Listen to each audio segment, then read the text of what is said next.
Assalamualaikum warahmatullahi wabarakatuh.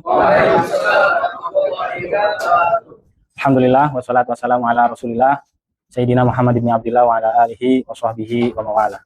Qala rabbi shrah li sadri wa yassir li amri wahlul 'uqdatam min lisani yafqahu qawli. Amin. Gimana semuanya? Sudah siap? Siap. Ya, oke. Ya, pekan lalu kita sudah mempelajari tentang sejarah kodifikasi hadis, yaitu sejarah mulai dari awal ya, hadis dibukukan sampai sekarang ini. Nah, sekarang kita akan belajar tentang khabar atau hadis mutawatir. Ya, ada yang tahu semuanya? Hadis mutawatir? Tahu, udah. Ya, oke. Siapa yang tahu? Hadis yang diriwayatkan oleh orang banyak. Hadis yang diriwayatkan oleh orang banyak. Oke. Bisa? Ada lagi? Hadis yang minimal 10. 10 diriwayatkan oleh 10 orang. Oke, 10 orangnya seperti apa nih? Oh, dari sahabat terus tabiin. Sahabat 10 gitu. Setiap tabaqah 10. Oke, ada lagi? hadis yang terpercaya. Hadis yang terpercaya. Apa yang terpercaya? Hadis yang dipakai. Hadis yang dipakai. Oke, boleh. Oke. Habis ini, oke, kita lihat apa itu hadis mutawatir. Hadis mutawatir adalah ma rawahu. Apa? Terus? Ada. Terus tahilul ada tua tiuhumil kadzib. Ya. Hadis atau riwayat yang disampaikan oleh orang banyak sehingga mustahil mereka itu bersekokol untuk berbuat dusta, ya. Jadi kalau gambarnya seperti ini, ya. Semua sahabat, ya, itu kan orang yang selalu menyaksikan Rasul, ya gak? Semua pasti pernah, sahabat yang namanya sahabat ya, pernah mendengar Rasul atau menyaksikan Rasul, dan pasti mendengar apa yang disampaikan oleh Rasulullah. Misalnya Rasulullah menyampaikan perkataan di dalam suatu majelis, yang mana kata Rasulullah, ya, siapa yang beriman kepada Allah maka akan masuk dalam surga. Contohnya seperti itu. Otomatis perkataan Rasulullah ini didengarkan oleh orang banyak. Setelah orang banyak itu, ya kan, 10 misalnya atau lebih dari 10 sahabat, kemudian mereka ya pasti akan menginformasikan kepada sahabat yang lain atau kemudian meriwayatkan lagi kepada murid-murid yang lain. Nah, itu semua diriwayatkan oleh orang banyak, ya. Dan orang banyak itu kemudian setelah turun kepada tabiin, ya, mulai dari sahabat ke tabiin, muridnya, kemudian atba'ut tabiin, ya, tabi sampai kepada mukharij riwayat hadis, itu yang mana mereka itu berdomisili di tempat-tempat yang jauh. Ada yang di Syam, ya, ada yang di Basrah, ya, ada yang di Hijaz. Mereka itu berdomisili semuanya jauh-jauh. Tapi domisili mereka itu, ya, jarak mereka itu tidak merubah apa yang telah disampaikan oleh guru-gurunya. Dan secara logika gini, ya. Misalnya ada suatu perkataan yang mana teksnya itu sama, ya, redaksinya itu sama. Kira-kira kalau misalnya itu hadis atau perkataan buat-buatan, ya. Misalnya perkataan seseorang yang ingin membuat-buat atas nama Nabi.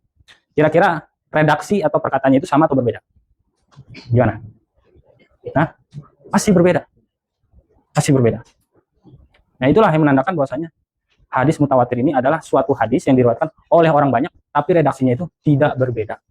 Masih sama. Nah, itulah yang disebut hadis mutawatir, ya. Oke. Kemudian syarat-syarat hadis mutawatir. Ya, tadi kan kita baru tahu 2, ya. Ya, 1.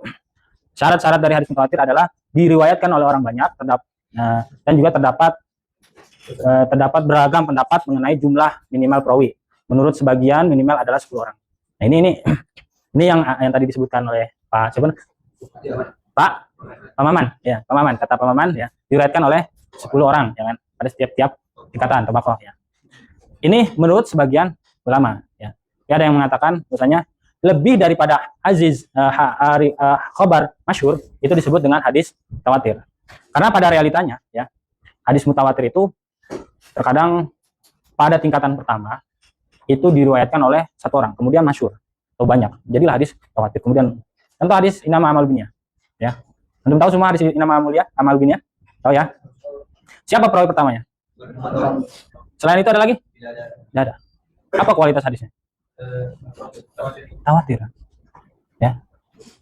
Jadi mulai dari tabaqah awal sampai tabaqah terakhir itu kan harusnya diriwayatkan oleh 10 orang. Tapi memang benar, tabaqah awal atau tingkatan pertama itu diriwayatkan oleh 1 orang. Kemudian tabaqah kedua itu diriwayatkan oleh lebih daripada 10 orang sahabat. Ini masih pada dalam kurun sahabat ini, ya. Jadi tingkatan itu masih tingkatan sahabat, ya. Nanti sahabat juga kebagi 2, ya. Ada saghir, ada sahabat kabir, ya.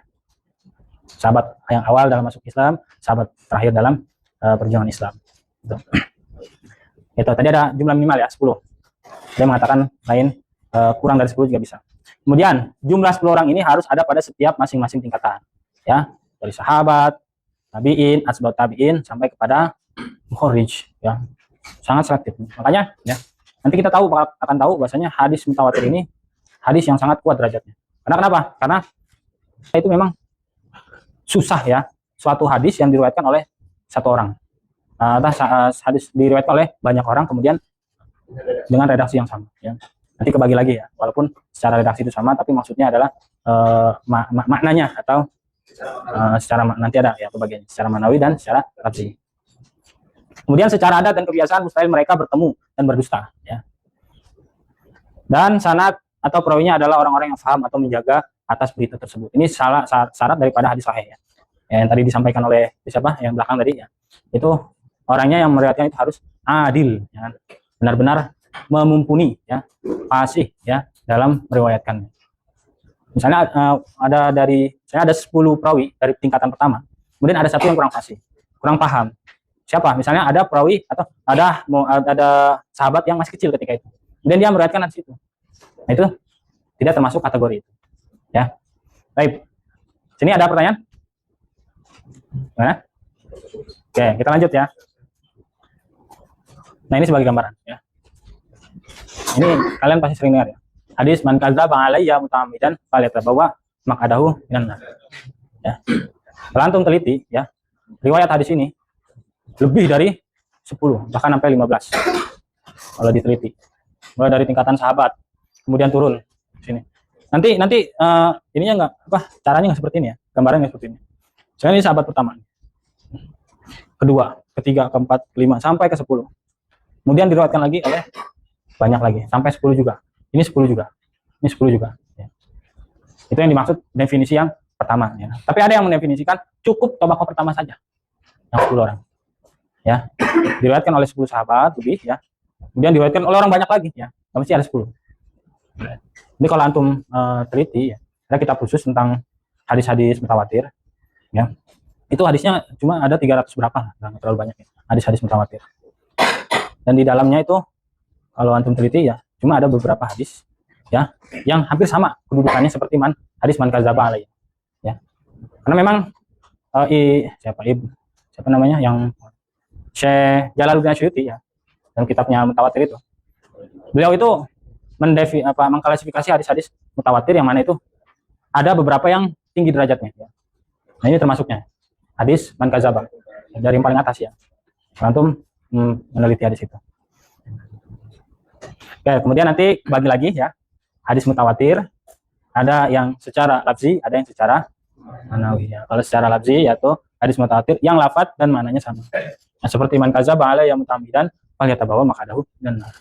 Ini semua riwayatnya hampir 10 orang itu sama, man kadzdzaba. Ya. Misalnya ada satu yang berbeda ya. Man kana ya, kadzdzaba alayya. Nah, itu udah tidak lagi mutawatir lafzi. Melainkan mutawatir manawi. Redaksinya sama maksudnya. Nah, kemudian mutawatir maknawi ya. Hadis mutawatir yang secara maknanya itu sama. Seperti hadis man ra'ani fil manam faqad ra'anil haq. Ya. Ini ada banyak redaksi. Nah, redaksi kedua. Man ra'ani fil manami fasayaroni fil qidhah. Fil qidhah ya. Fil lafzah. Fil yaqzah. Siapa ya? Jadi tentang hadis tentang tidur ya. Seorang yang tidur bermimpi Rasulullah ya, maka sungguhnya dia itu melihat langsung Rasulullah. Ini redaksinya redaksinya sama, tapi secara lafaz berbeda. Nah, ini disebut dengan mutawatir ma'nawi. Nanti yang paling banyak ini mutawatir ma'nawi daripada mutawatir lafzi. Oke. Sudah siap untuk berpikir kritis menganalisis hadis mutawatir ma'nawi dan lafzi? Siap? Siap ya? Oke. Ya, tapi di sini ada contoh ya tentang hadis mutawatir maknawi ya. Nanti antum ngikutin dari sini aja. Pertama riwayat pertama Anas, kayak Abu Hurairah, terus Abu Salim, Zuhri, Yunus, Abdullah, Abdan. Terakhir Bukhari. Ya, paham ya? Jadi pertama siapa? Saya di sini. Pertama Rasulullah ya. Ini tentang hadis man ra'ani fil manam faqad ra'ani ya. Lainnya syaitan la yatakayyalu bih. Berarti pertama adalah Rasulullah ya. Kemudian siapa? Abu Hurairah. Abu Salamah. Terus Az-Zuhri. Terus Yunus.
Oke, sampai sini paham ya?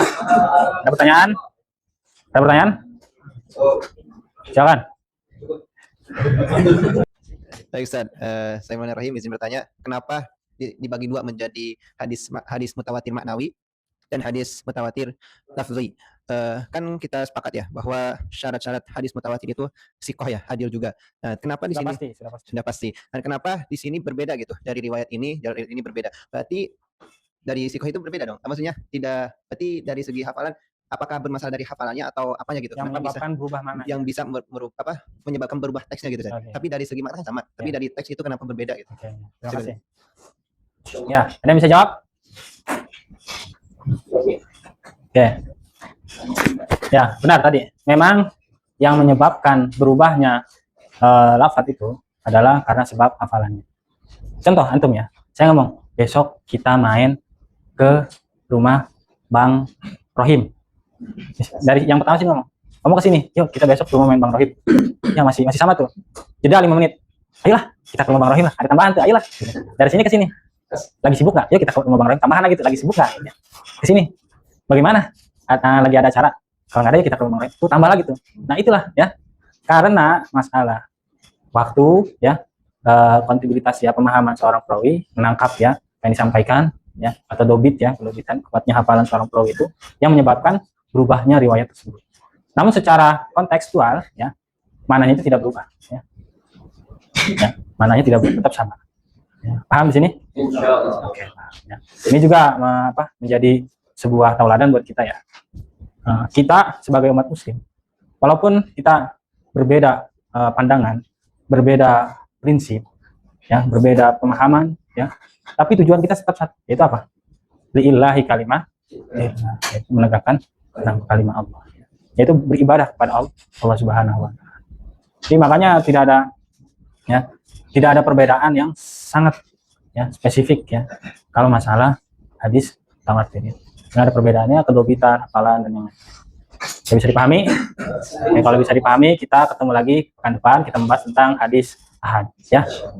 Mari kita akhiri kuliah kita ini dengan membaca doa kafaratul majlis.